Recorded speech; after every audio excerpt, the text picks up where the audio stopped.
आज मु गोटे सुआदिया रेसिपी बनैबी अति सहज आ बहुत हेल्दी आउ आमर बली पड़िथिबा भातरे मु बनैबी।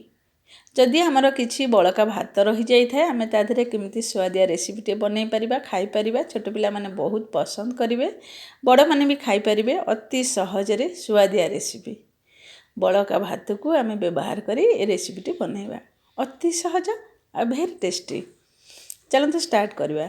से मुझे फुलकोबी नहीं छोट छोट कर काटिक नहीं बीन्स टी नहीं गाजर नहीं आ कैप्सिकम टी नहीं ये सब नहीं सारा आमर ये सब दरकार सब्जी।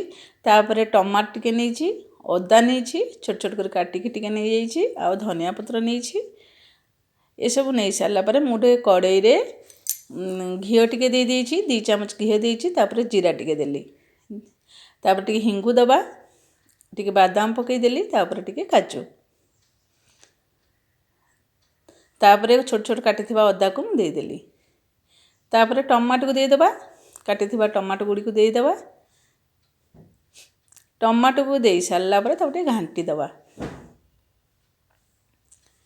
टिके घांटी दबा भल भाव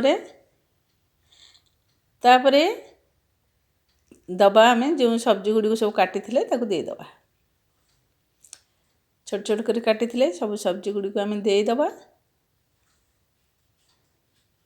बळका भात रे किए को रेसिपी बनाते मत निश्चय कमेंट करी जनइबे। तापर टिके ग्रीन मटर देदेली आ ताको भाजिली टिके भल भाव घांटी दबा। गैस फ्लेम को आम हाई रे रखिबा एमती घांटीबा टिके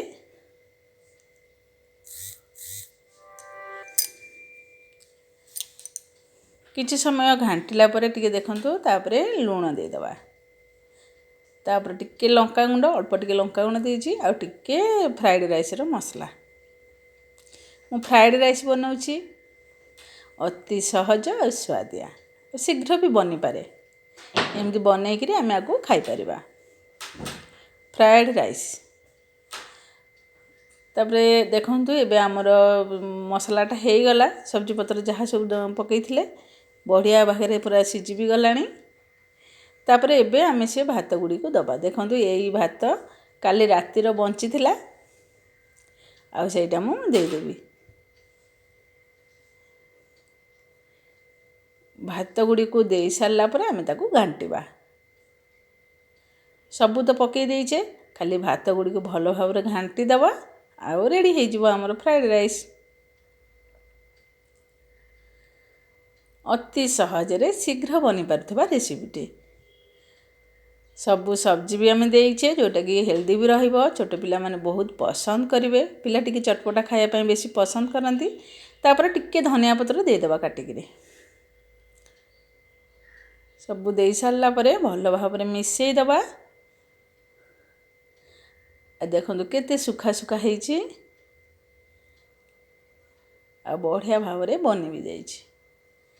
अति सहजरे शीघ्र बनी पारथबा रेसिपीटे बळका भात को आमे न फिंगी एमती किछि बनेले आमे खाइ परिबा। सबु बेले तो भात हमर सरी न थाए किछि बळी जाई थाए से बळका भात रे आमे किछि नया नया रेसिपी सब बेले ट्राई करि थाउ। आज मु फ्राइड राइस बनैछि आशा करछि आपन मानुके रेसिपीटी बहुत पसंद आसीबो। जदि आपण मानुके रेसिपीटी पसंद आसीथाए लाइक शेयर कमेंट करिवे। पुणी एमती किछि नुआ नुआ वीडियो आनिया पे निश्चय ट्राई करिवी। फ्राइड राइस अति सहज भेरी टेस्टी फ्राइड राइस एमती बनातु निजे खातु अन्य मानकु खुआतु। Thank you for watching my video.